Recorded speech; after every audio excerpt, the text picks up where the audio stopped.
Okay, welcome back to the Movie Well Marathon. I'm Andrew. And I'm Mac. Yay! And we are on Pirates of the Caribbean at World's End. I'm very excited. Came out May 25th, 2007. Somehow, even the close again as we move forward, they're like technically closer, and yet every But it time feels worse, they right? feel older. Somehow they feel older. But yes, 2007, directed again by Gore Verbinski.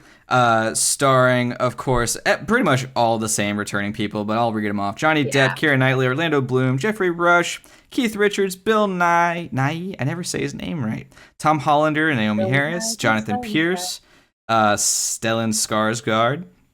We now have Cho Yun Fa as Captain Saofang. I'm sorry if I said the name wrong. Jack Davenport, Kevin McNally, Mackenzie Crook, and Martin Kleba. Yeah, you know him. You know him. We love him. We love them all. They're all back. They're all doing their cool things. So I'm excited to talk about this one because this is my favorite one of the trilogy. Though I think it's easily the worst one. I don't think by like a lot. I just think I have some more quote unquote egregious plot holes. I think will be fun to talk about. And it's a little long. I like it, but it is a little long. But it is Yeah. of the trilogy and of the five, this is my favorite one. I really do enjoy this ridiculous adventure romp. I have more like opening thoughts, but I want to hear you go. I think this is the one I've seen the least, actually. Of all Not because I five? dislike it. It's just, well, not all five of the original trilogy. Okay. Because I mean, it's three movies, and three movies. Maybe I'm revealing too much about myself here, but that doesn't feel like a whole lot in one sitting. So, We're marathon So, people, like, folks. We're marathon people. We need more than Yeah. three movies. endurance. But like, I mean, my family and I, we usually don't get it all done in one sitting, but like over the Christmas break, we will sit down and watch like all of the Lord of the Rings movies, like extended editions, all of the Hobbit movies, all of the Lord of the Rings movies. We do that almost every break. And wild. that doesn't happen in one sitting, but it's like we'll watch two of them back to back a couple of times. And if I can watch two extended edition Lord of the Rings movies back to back, I can watch all three of the first Pirates of the Caribbean movies. Yeah. These movies are not short, though. Like, I mean, Well, that's where I was going. I fall asleep on this one because I get tired. How And it's dare. not because it's bad. I just get tired. So like I think the first time I watched this, my sister was into them first and I wasn't. Maddie was. And I like I was into it, but it was the first time I was really watching them. And we've already discussed about how the first time you watch them, a lot of it goes over your head. And so I was like well into the second one, and she had already explained a couple of different things to me, and I was starting to get sleepy. So when I got real tired on the third one, I just fell asleep. And I think that pattern kind of continued. Now, that has changed. I love them now. And so I don't really fall asleep on any of them now. But it is like I'll watch the first one, and then sometimes if I have time, I'll be like, let's just go ahead and put the second one on. But the time I get to the third one, I just like don't have time, or I'm getting tired. Like, so naturally, what I'm getting to is naturally this is the one that I have seen the least of. And there were a couple of points in here where I had forgotten what happened next. Nothing crazy. Just like I was like, the barrels would be a great example, because when I saw the barrels that Will was kicking over the side with the corpses for them to follow, my first thought was, oh, it's Jack making good on his deal. And then they have that conversation in the prow of the boat where Will was like, I was just thinking, what would Jack do? And I was like, well, you got it, because I thought it was Jack. And it wasn't. It was you. So I don't want to say this is my favorite, simply because I'm less familiar with it than I am with the other two. But it was really good, and it works spectacularly well for the ending of a trilogy. This thing gets epic. Like, the first two have pirate mythology in them, but this one is like, you're actually going to watch the myth play out on this one. And it's awesome.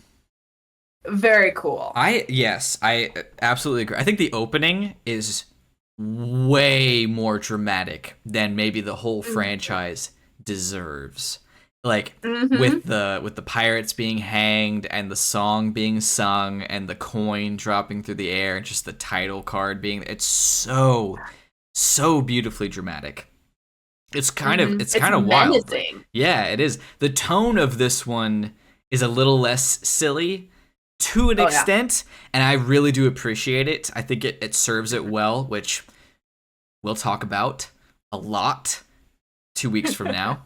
Um, yeah, I think it's cool. I have questions about the song because we don't really get a Yeah. lot of clarification about it, but that's for later. That's for later. The opening is awesome, and then the opening with Elizabeth in Singapore is awesome, and Mm-hmm. the whole opening with Sao Fang and them trying to steal the chart and talk to him and all that. Mm-hmm. It's like my top three favorite scenes of the whole movie because for one, I love that we're at a point now where everyone's just on the same team. It's amazing to have Barbosa back. It's amazing to see him in charge and not see everyone fighting him. It's cool to see Pentel and Red Getty working with Gibbs, Marty, and Cotton. It's cool to just to see the parrot and the and the monkey working together too. Like everyone just working together for this mission, this heist was just cool. Yeah. I like the cohesion of teams and to see our characters in the last two movies who have been on and off again, either friends or enemies, all just being the crew was great. And Agreed. I loved it. One of And my notes is actually it's like it's very interesting. Well, it does transition well because Elizabeth carries the song with her yes, into the yes. scene, which then becomes relevant to the scene. But like she's threatened, and who steps to her defense? Not Will, not even Mm-hmm. Jack. It's Mm-hmm. Barbosa, Yeah. and he's the one that like was her villain in the first film, right? Mm-hmm. So the film very quickly establishes that the game has changed. I mean, Yes. not only does that happen, but like the beginning establishes total evil on the side of the East India Trading Company. Mm-hmm. Not that that's not accurate, but like that is a strong stance to start with. It's not just pirates are dying. It's anyone with any association with pirates. They're not even getting fair trials. People are Mm-hmm. it's a witch hunt sort of thing. You go down the line, they have every type of person Mm-hmm. in the line.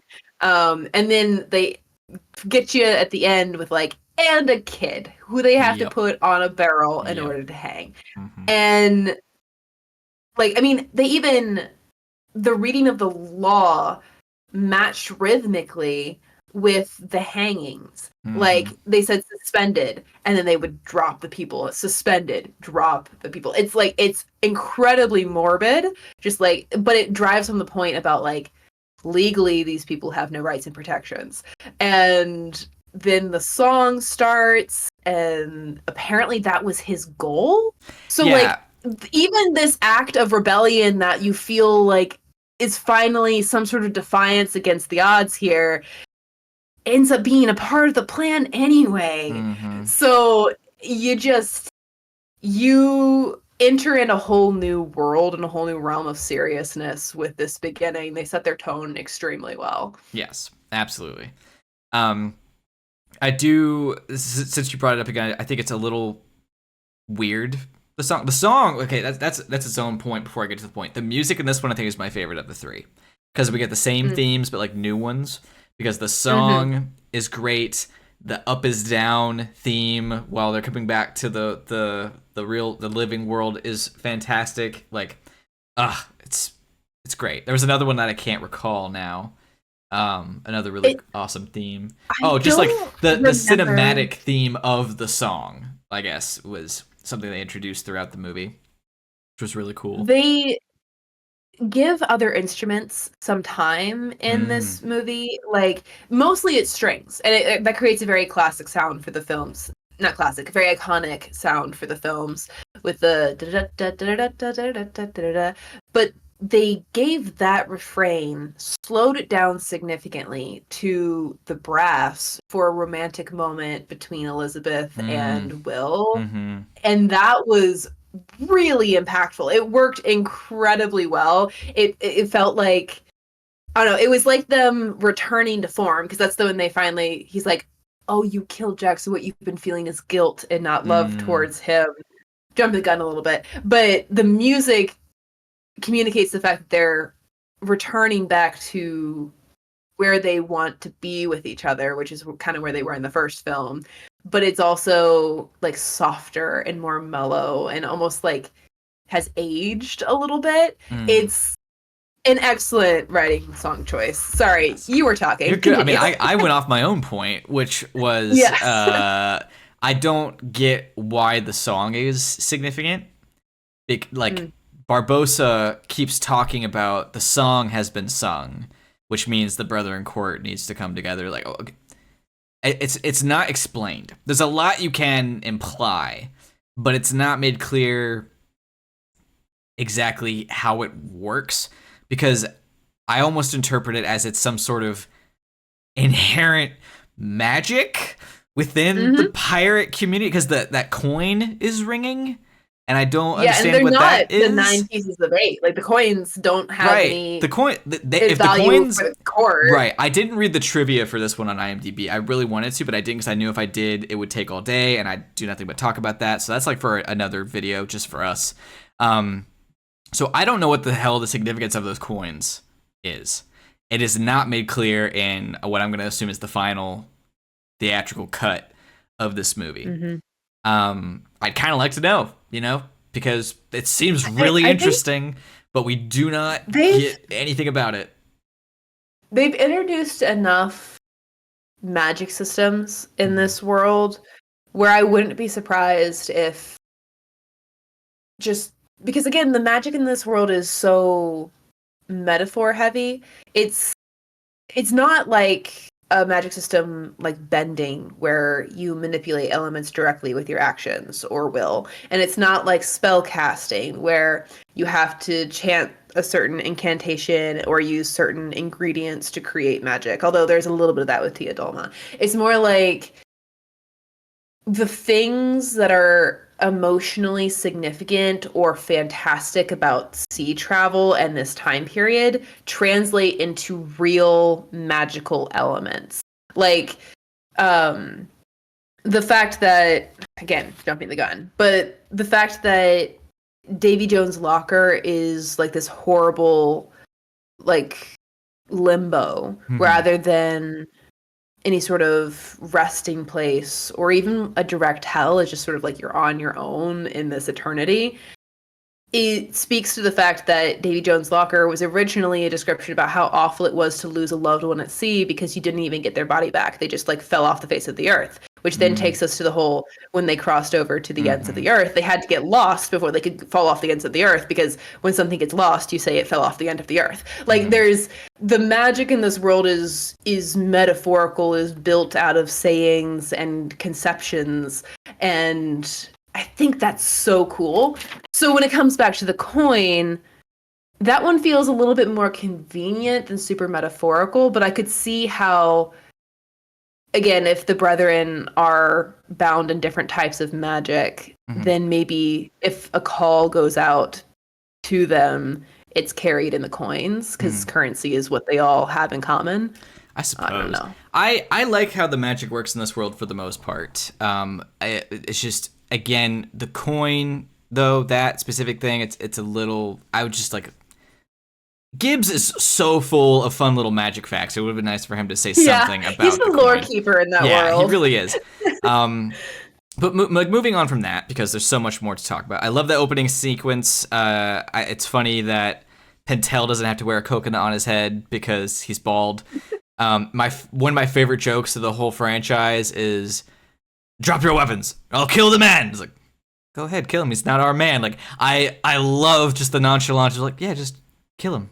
Commit murder in front of our eyes. We don't care. It's whatever. We're pirates. Like, yeah. So that's great. Well, and yet you have to mention at least the classic disarm gag that Elizabeth pulls. Oh yes, like, of course. That could feel tired, but they pull it off. It's fun. Super well. It's so fun. I like it. Anyway, I like it a lot.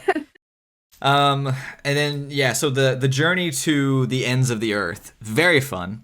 Love it. The guy losing a toe always makes me a little uncomfortable. But it is really cool to see, and it's wild when we get to Davy Jones' locker. I think one of the coolest moments of the whole franchise is watching Jack ride the Black Pearl over a sand dune. To bring Mm-hmm. back the introduction of Jack Sparrow from the first movie, but to put it on the Black Pearl and also make it weird, he's still not on the ocean with a big ship.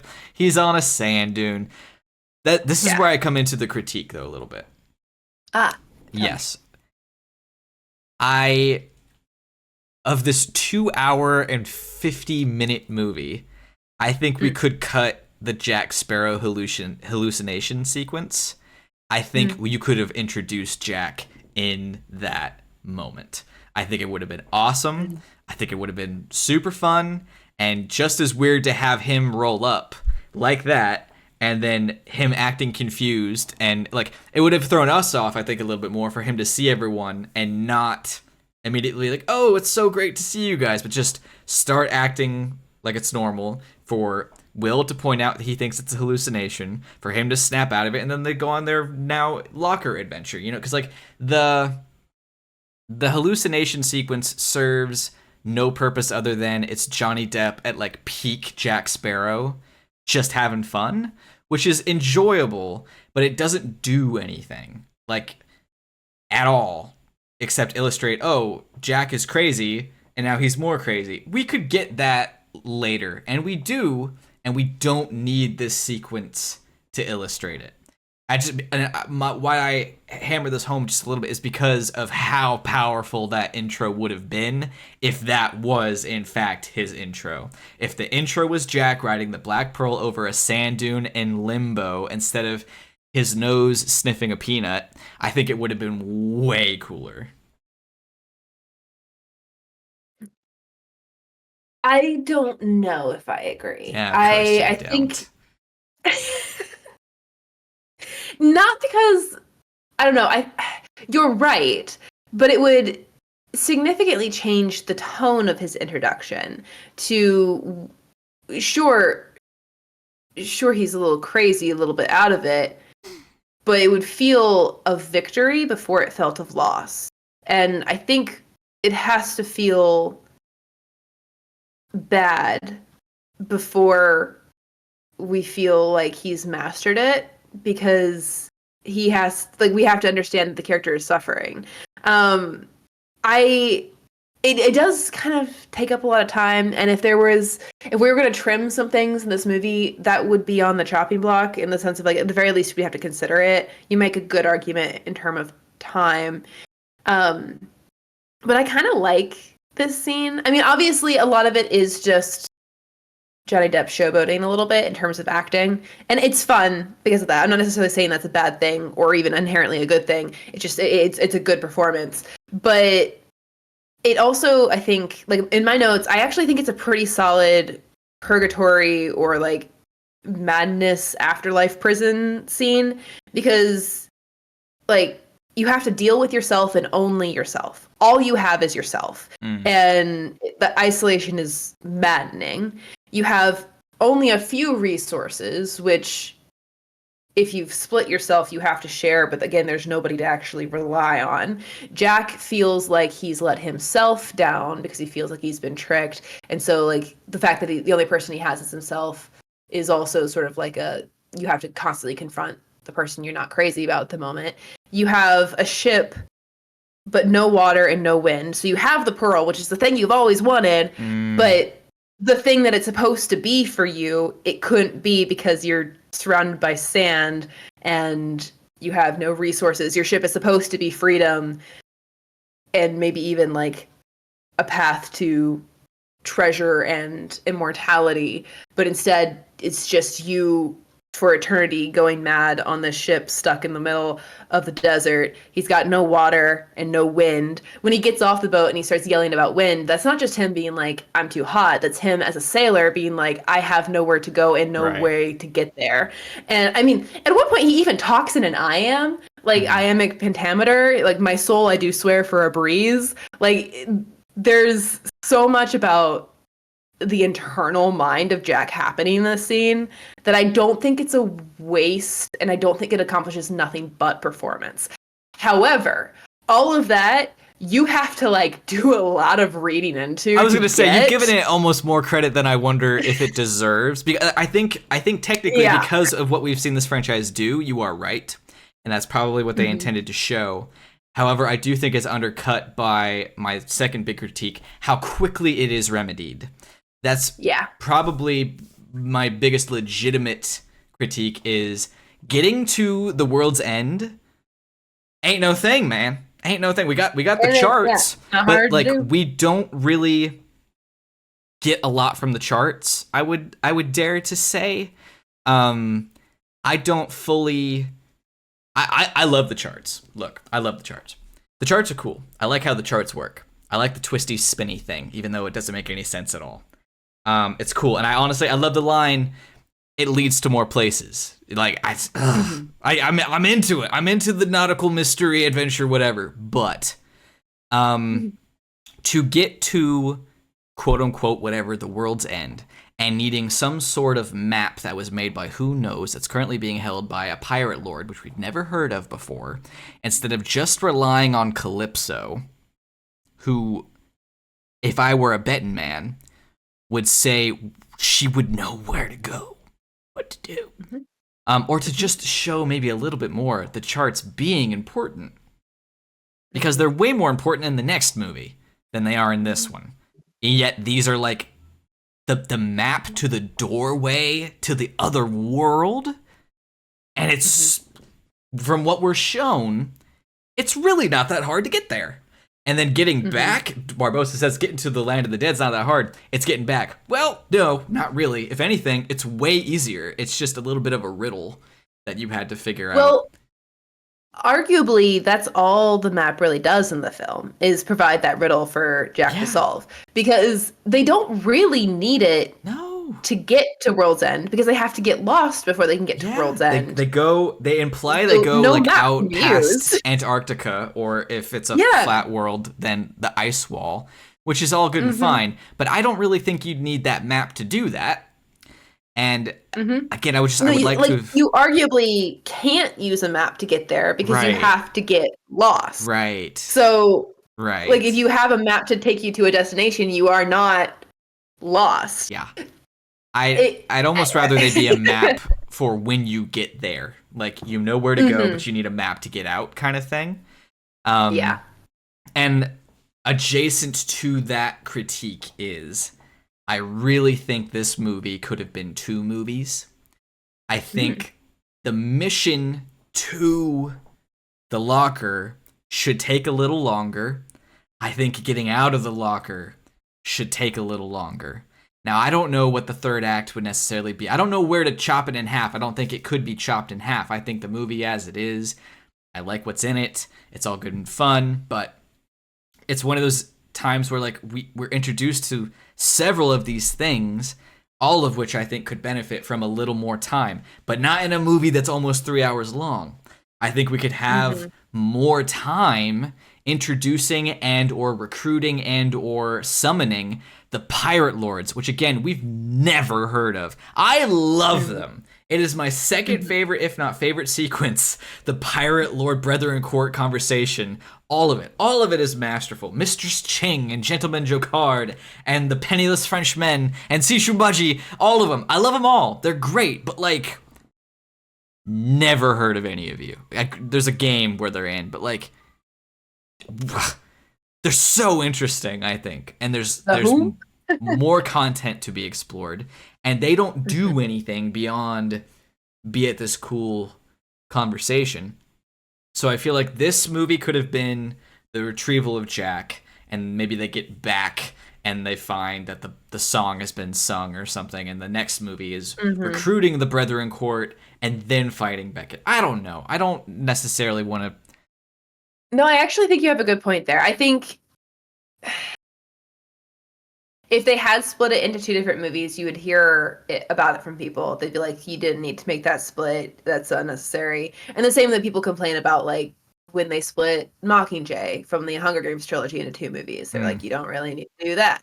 Um, and I don't know how I feel about those arguments because initially I did agree with those arguments in the sense that like you're just trying to get extra profit out of producing another movie. hmm Um, But especially post out of all the things, the Hobbit trilogy, I kind of come down on the side of, you know what? Books are complicated and they condense a lot of information very quickly, and movies also condense a lot of information, arguably more information quickly, but not introspective story information. It requires more time to communicate to the audience about the internal lives of the characters in a movie than it does in a book.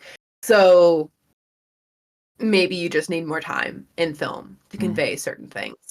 All that to say, I think you're making a great point here. I think just a movie about trying to save Jack while tensions with the East India Trading Company are escalating would be perfect. Like, the crew, our main character crew, Elizabeth, Will, Mr. Gibbs, Barbossa, Tia Dalma, all those guys, they spend the entire film dodging the East India Trade Company and Davy Jones and having a harder and harder time of it as they go to further and further locales, because the world is shrinking is one of the themes of the franchise. Mm-hmm. And then they finally get there. The second and third act is like getting out. You could even, I think a really cool end would be they flip the boat and they land right side up and they're where they need to be. And then you introduce like the big threat that keeps you on the hook for the next film.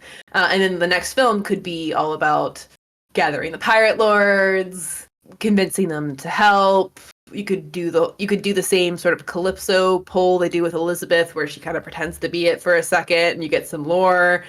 I could see that working pretty well, actually. I think that could be a cool split. Mm-hmm. It's just something like that, because I just think everything in this movie could benefit from a little more time. That's all. There's really nothing other than the hallucination sequence I would want to like cut necessarily. Mm-hmm. I do think this franchise has a unique strength in the sense that they treat their fantastic world as if it's just another day on the sea. But there's so much content here that they really could have had 2 fantastic films out of the story that they established in just one. Mm-hmm. Yeah, there really is. Because like we're not even like halfway through the movie, discussion wise. The fact that they go to limbo and come back, and that's not the craziest thing they do in this movie, is a little strange. Also, I don't think it's talked about nearly enough that when they get back, Jack fully was going to blow Barbossa's head off, and if it weren't for the wet powder, whoa, man, just whoa. And can you imagine if only like just somehow it was in a pocket enough that one of those guns was dry, and they're just like boom, and there goes Elizabeth, like oh shit, oh I was actually gonna point out, I think in this film Jack likes to know where he stands with people. I think for as much as the guy changes sides, or is always on his own side and is constantly flipping back and forth on betraying people, he likes to have consistent relationships with the people he knows. He is always going to be Barbossa's enemy. He's always friends with Mr. Gibbs. He's always kind of a mentor to Will, right? But in this film, a number of things happen. He thinks he's hallucinating until he sees Elizabeth. Yeah. And he wakes up because Elizabeth is the one person out of 4 who actually succeeded in killing him. Barbossa is the person he spent the whole first film trying to kill because of the marooning and the mutiny. And he still hates him because they're still fighting for Captain of the Pearl. But it's almost like a friendly frenemies situation. I know. Now, yeah. I mean, not totally friendly, because again, pirates, right. But they've fallen into a comfortable rhythm with that. Whereas Elizabeth is not supposed to be someone who can/will kill Jack, right?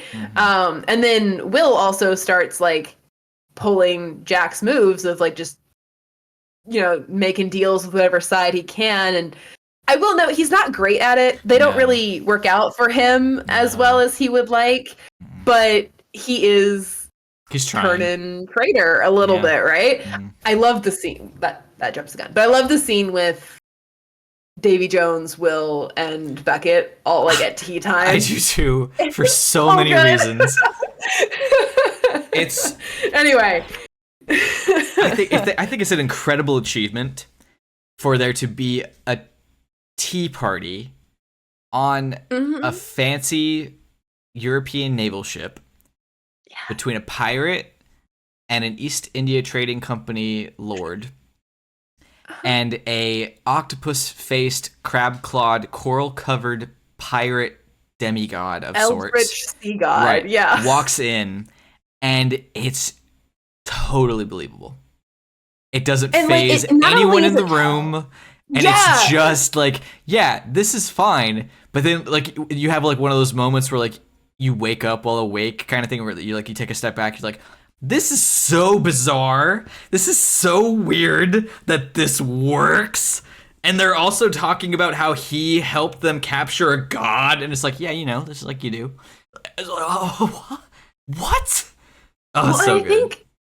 I think the creator of the movie, the director, I would assume, Verbinski, I think he does it intentionally, where he kind of like wants you to realize how, I'm going to say epic or mythical the scene is, because I think the choice to have the tea set in the scene and the way that like they're drinking tea so casually in the scene, that communicates a lot, and it also sort of wakes you up to how bizarre everything is. If it's just them having a meeting in his office, like enough of those scenes happen in this franchise, you're not really thrown by that. You're like, yeah, sure, this would happen. You might not even notice how crazy it is. But the fact that Will and Beckett are just sitting there having tea, and Davy Jones comes in all angry and blustery, and not even Will, who is technically not in control of the situation, winces or flinches. And then when they have like a small little face-off moment, and Jones knocks the cup out of Will's hand, Will is like, "Oh, that's my tea," and Yeah. Beckett's like, "Oh, my teacup." And not even like, Control sure, yourself, Jones. Come on now. yeah, like sure, Jones, you're the most dangerous ship captain on the seas, but you don't scare us. Yeah, but also your Which manners is are terrible. crazy. Yeah. Yeah. It is. You It just is told us wild. how you managed to trap a goddess who you were in a relationship with, Right. and we're standing here like you ain't nothing. I like how they set that up very early on as well. That Beckett. I mean, they set up the Beckett's the enemy in the last movie, but to see him be on the Flying Dutchman, threatening Jones in front of his crew, just putting him quote unquote in his place. Again, to illustrate just how weirdly normal this has become, but also how frightening it is that the real monsters in the world aren't the sea creatures, aren't the cursed men, aren't the damned souls. It's capitalism. It's the white people. I know what I said. I said what I said, okay? I said what I said. It's imperialism. I'm going to get all No, I soapboxy. think it but has. yes. I think all that is true, and then I think it has an even more particular turn in this franchise, where I think it's not just that capitalism, imperialism is scarier than Davy Jones.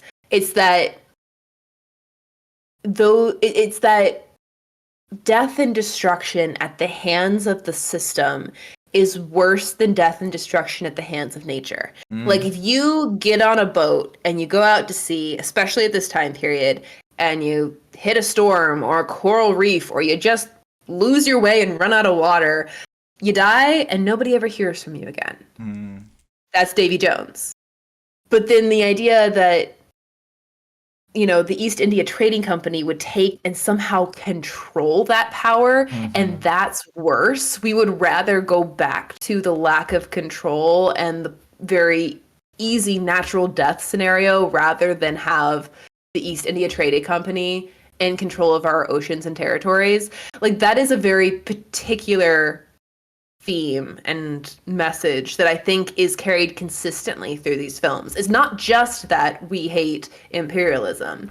It's that imperialism has co-opted nature's power, and we would rather be at nature's mercy than your mercy. Cool. Yeah. Very well done, I think. Yeah. Yeah. Okay, what's next? Let's see if we're moving forward. We come back. And there's also this one I think is also kind of the most convoluted of the three. Hmm. You watch the first one 2 or 3 times and you kind of get it, but I still struggle sometimes with what all is happening in this movie because everyone's betraying everyone. It's kind of hard to Hmm. keep track of everyone's motivations, and then to I be lose track totally in the second act yeah, about I how, like, especially Will and Jack. I lose track with right them a yeah little I bit. I still don't fully know what Jack's plan was Hmm. because it's like he seems to betray them, but you're like, well, it's Jack, so he's probably doing something, and then it's Hmm. revealed to Elizabeth and Barbosa that he betrayed them. Becca's like, you did it, you delivered the pirates, claim your reward. And it's like, okay, yeah, so the jig is up. What was your plan? Were you being a coward and wanting to run away, or did you intend to fight? Like, what was the plan? And then Elizabeth trades Jack for Will, but then seems to somehow be on the level that I still don't fully know what the level is because later on she says to Barbosa, "We have to give Jack a chance," and I'm like, a chance to do what? What's the Yeah. plan? So. What was he supposed to do? Like he ends up doing shit, but Hmm. what what, what was the plan? Because It's only halfway through this film when we learn that the person who stabs Davy Jones' heart has to take his place as the captain, right. right? And side note to that, that's another thing that's weirdly introduced in this movie that we could have and should have known about in the last one because Bootstrap talks about that. That's how Elizabeth Hmm. learns this. He could have Hmm. told that to Will in the last movie. Hmm. So that's another little legitimate small critique, though. Is the number of things that are introduced in this movie that have never existed before, not necessarily to its detriment, but kind of like, this is a lot of stuff that we're I think just throwing out even there now. even the Davy Jones, like there has to be a captain of the Flying Dutchman. That catch, I think, could be revealed pretty late in the game in the last film if it weren't just one of so many lore drops that happen in the film. Like, we get hints, like a ton of hints, that Tia Dalma is Calypso Yeah. in at a Dead Man's Chest, Mm-hmm. but it's not really told to the audience. We can see it clearly because we know what and who Calypso is, and we can see the relationship between her and Davy Jones play out pretty clearly in the subtext. But it's not really made obvious until like the second or third act of this film.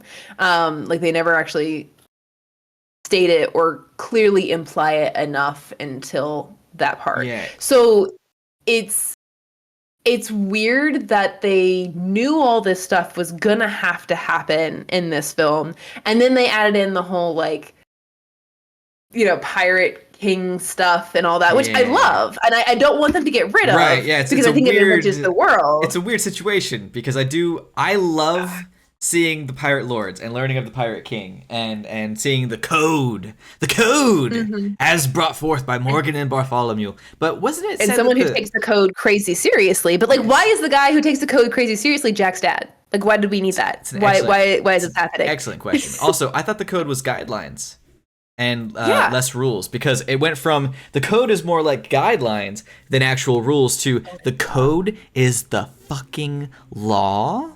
And if you don't follow the law, we kill you. Just Yeah. do with that what you will. This Like, random keeper of the law is gonna show up and just shoot you point blank. Like, yeah. what? And I Why? can I can understand some people's apprehension from that because we went from understandably pirates being the lawless guys to full-blown Yes. John Wick underworld rules to this secret underground crime world, which like sometimes I like genuinely when there's like a Hmm. code amongst the code breakers, the rule breakers, the laws amongst the lawless. But good lord, there are a lot of them to warrant this great big massive crazy stupid book. And I don't know. I'm I honestly like think, 50-50 with the code, the pirate code. yeah. The I think I like it, but it is a definite shift. The first film establishes pirates as truly pirates, right? Like they want treasure at all costs. They're pretty hard to control. They're loose cannons.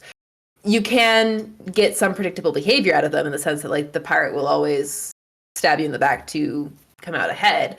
But there's also like this code thing that's kind of thrown in there with parlay and all that. That's a significant part of the plot. And it seems like the pirates generally respect that code while still ultimately not being subject to it all the time. Right. But in this one, they very clearly set up a thematic difference between the East India Trading Company's approach to rules and the pirates' approach to rules. Right. Like, there are several times where Beckett specifically talks about doing something that's shady or a betrayal or, you know, something that just generally lacks honor. And he's like, it's just good business. Right. You know, which is piracy in the sense that, like, that's what you would expect a pirate to say. I don't really care about the moral situation of what I'm dealing with, so long as I get the gold. Who's with the highest bidder, if you will. Yeah, precisely.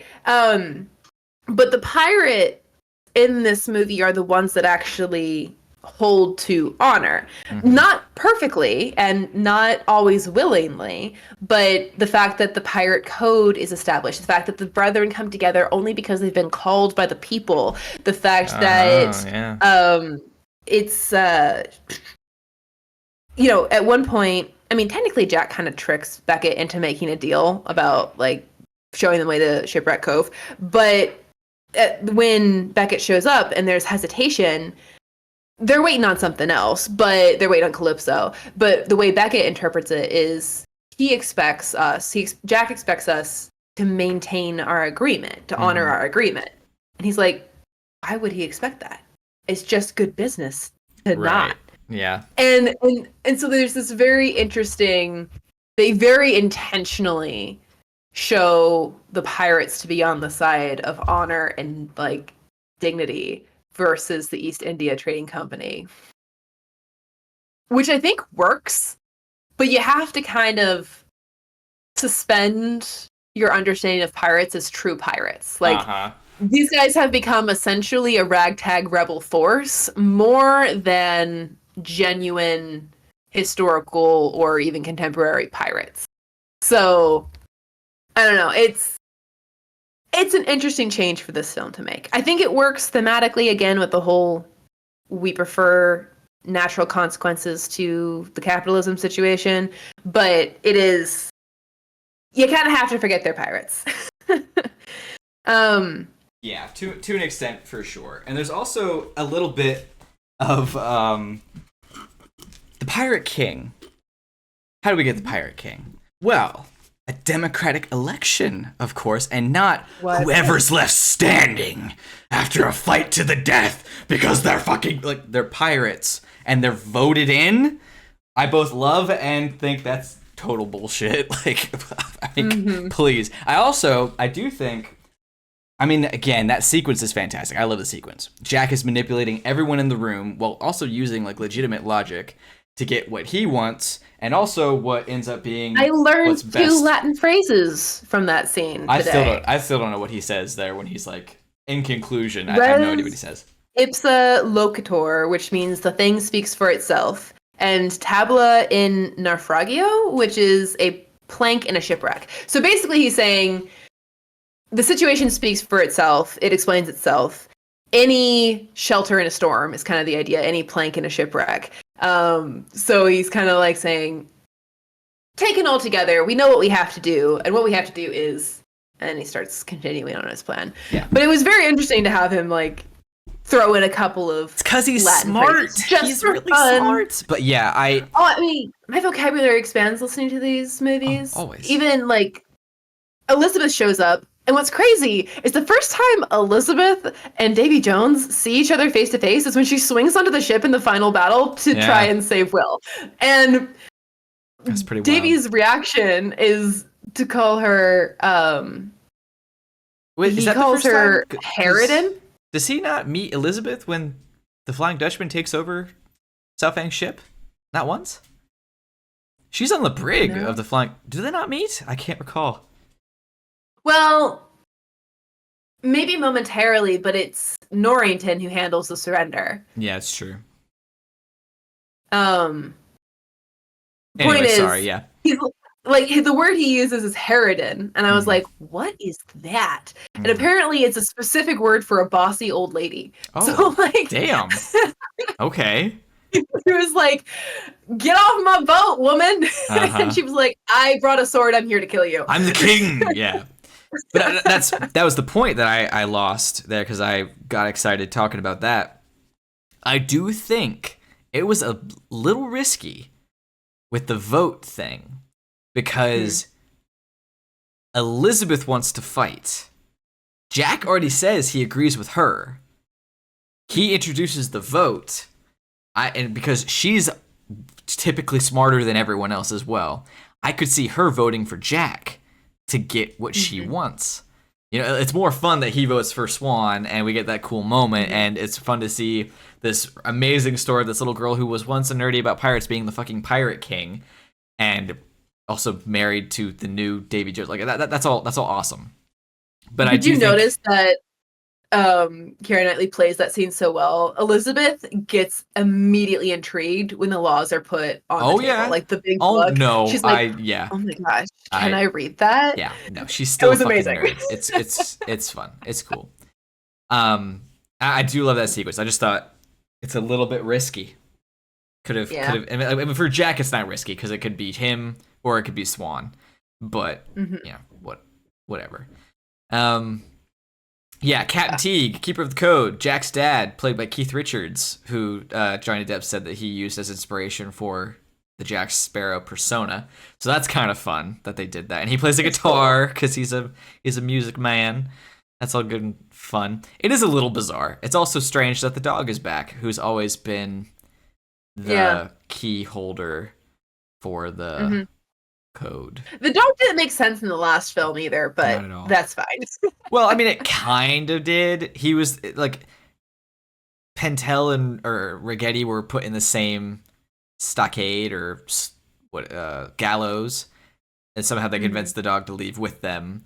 So that's all good and fine. Him coming back at all is weird. Him coming back with the keys is still weird. Him having some sort of connection to the code all this time is weird. Whatever. It's whatever. We can move on. Yeah. It's I don't know that I can justify introducing Jack's dad in this scene. It's possible that they were trying to, because like clearly at the end they set up like a couple of different paths that you can pursue for later films. And it's possible that's what they were trying to do with this scene as well, just with the, you know, let's put in some lore and see what people want to, what stories people want to see. But I think it feels strange. Maybe it kind of matches with the fact that Jack Sparrow is slowly coming to terms with the fact that he is altruistic, at least in some sense, in this film. Because it's interesting. In the first one, he's perfectly fine with the balance that he has. He doesn't see himself as a kind person or a good man, but he clearly has genuinely at least mediocre fine intentions with the average person he comes across. Like when Will tries to prevent him from escaping in the first movie, he's entertained rather than severely annoyed. He doesn't actually try to kill him, he just tries to get away. And that's an interesting character dynamic. That's why we all were really into Jack Sparrow, along with the personality and vibe and things. But then in the second film, they go out of their way to make him seem worse. He doesn't really, I was paying attention, and there are some places you could argue with me, but I don't think he really makes a single truly altruistic choice in the second film. And up to the point where he gets trapped on the boat, and sure, he could try to run from the Kraken, but really what's the point? And then in the third one, he has to deal with just himself in purgatory.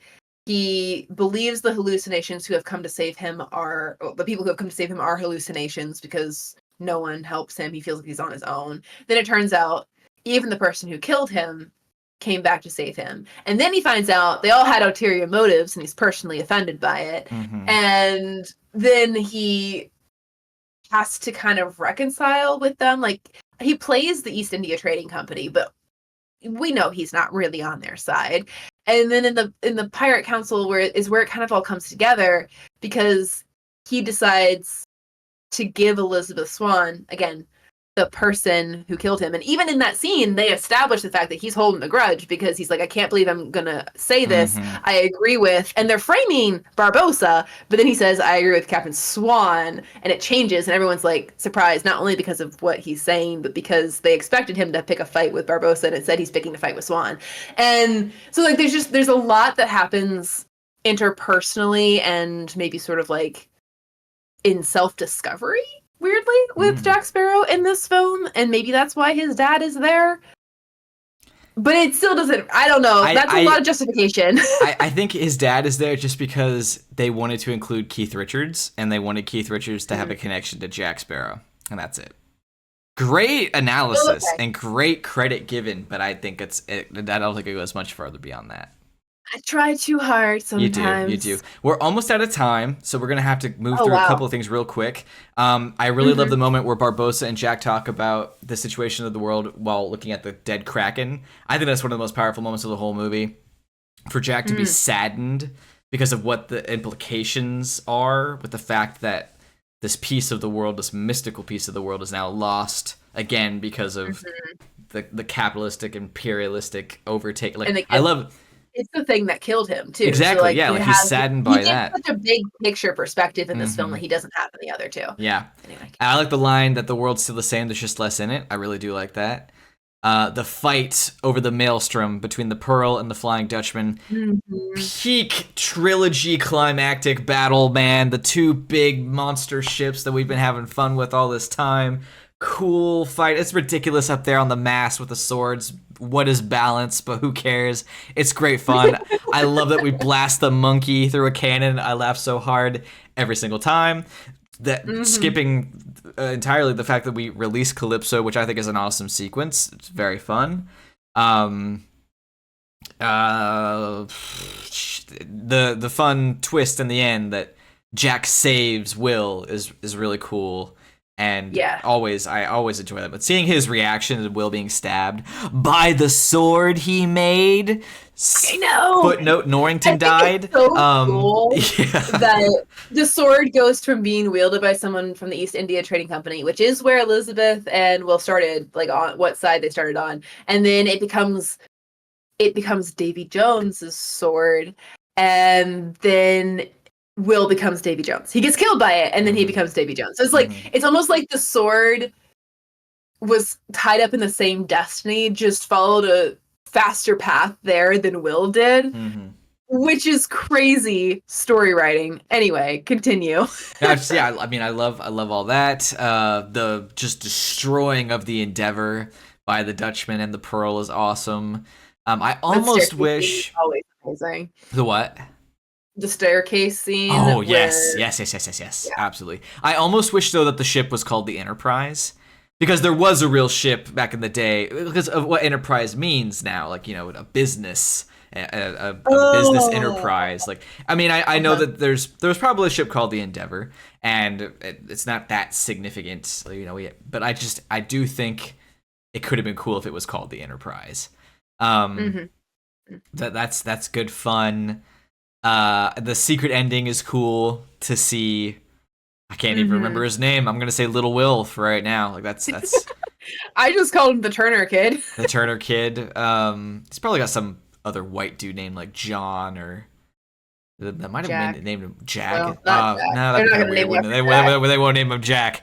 I was trying to make a joke about how every white boy male protagonist is Jack, but that doesn't really work in this pitch. No, not really.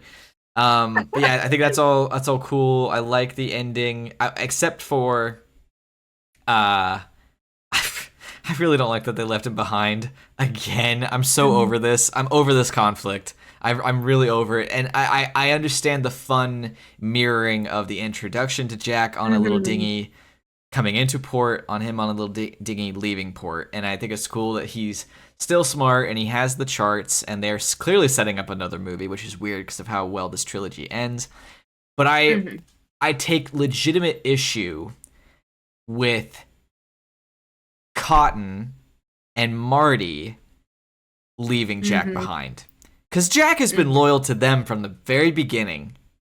Like they make sure that Gibbs isn't there because Gibbs would stand up for him. But I find it hard to believe that Marty and Cotton wouldn't stand up for him. I really do.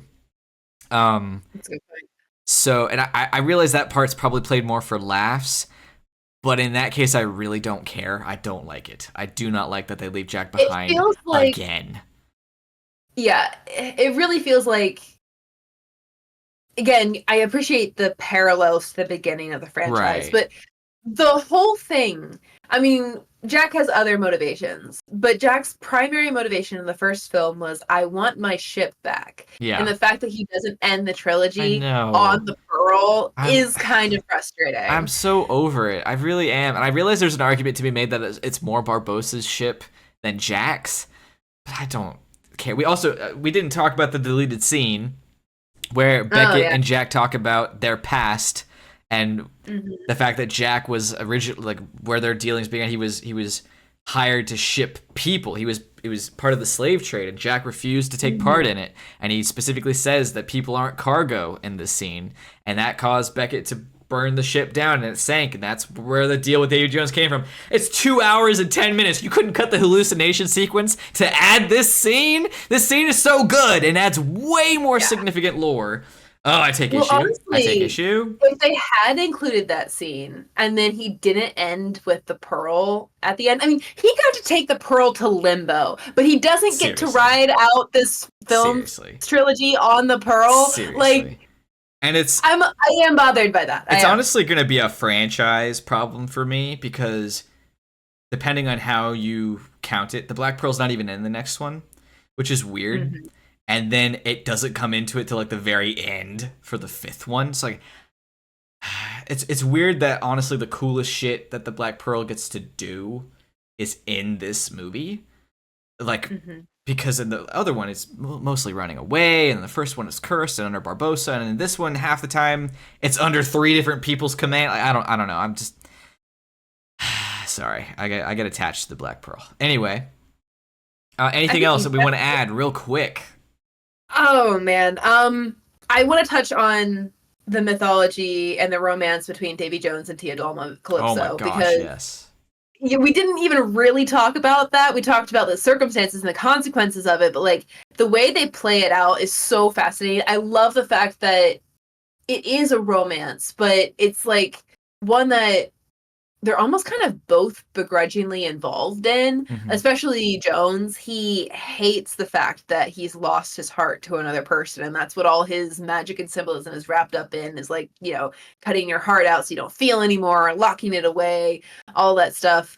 But clearly it doesn't work, right? Even in that scene where they're together, they love each other, there's affection and presence there, but then she finds out that he is the one who betrayed her, and so she's just going to tear everything down, because originally she was just going to target the pirate lords, and instead she was like, oh, it was Jones Mm-hmm. who was a part of how I got trapped. Okay, I'm just going to take everything down. And so she creates the scenario for the end fight rather than just being total destruction for the pirate lords. Is super cool. It's also just like an amazing mythical romance because you're Mm-hmm. watching like a god and a demigod with all of what that means in their character try to care for each other. Like Calypso wasn't there at the end of 10 years and she's not even sorry about it. Yeah. She's like, you wouldn't love me if I wasn't like this. And Davy Jones is so scarred and messed up from it that he has warped his very purpose of his power, and like so much cool stuff going on there. And that doesn't even talk about how kind of like their parallels and inheritors with Will and Elizabeth, because Mm-hmm. Will goes through so many things in this franchise that set him up to become Davy Jones. People counted the number of shipwrecks that Will should have died on. It's an absurd number, but the Mm-hmm. ocean can't seem to take him. Mm-hmm. And the fact that he, his sword, we talked about that briefly. He is also Jones' destruction. He's the one that tells Calypso that Jones is the one that betrayed her. He has to be there and present. And the only reason that they know the information about like the heart is because Governor Swan learned it.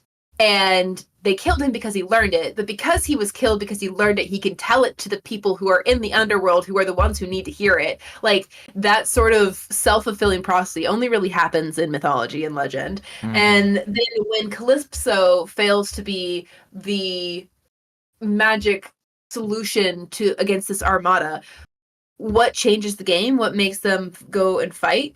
Elizabeth stands up and Great speech. calls upon them, and she's like, we are going to fight them. And not only is she like pirate king in this instance, but like she is taking the role that Calypso was supposed to play in terms of like, we can win this fight, right? And it's different. I think that's one of my favorite things about it, is that Will and Elizabeth are set up to be paralleled with Calypso and Davy Jones, but it's not as simple as just a one-to-one. Like, for one thing, I think Will and Elizabeth's relationship is healthier than Calypso and Jones. Yeah, I mean, for sure.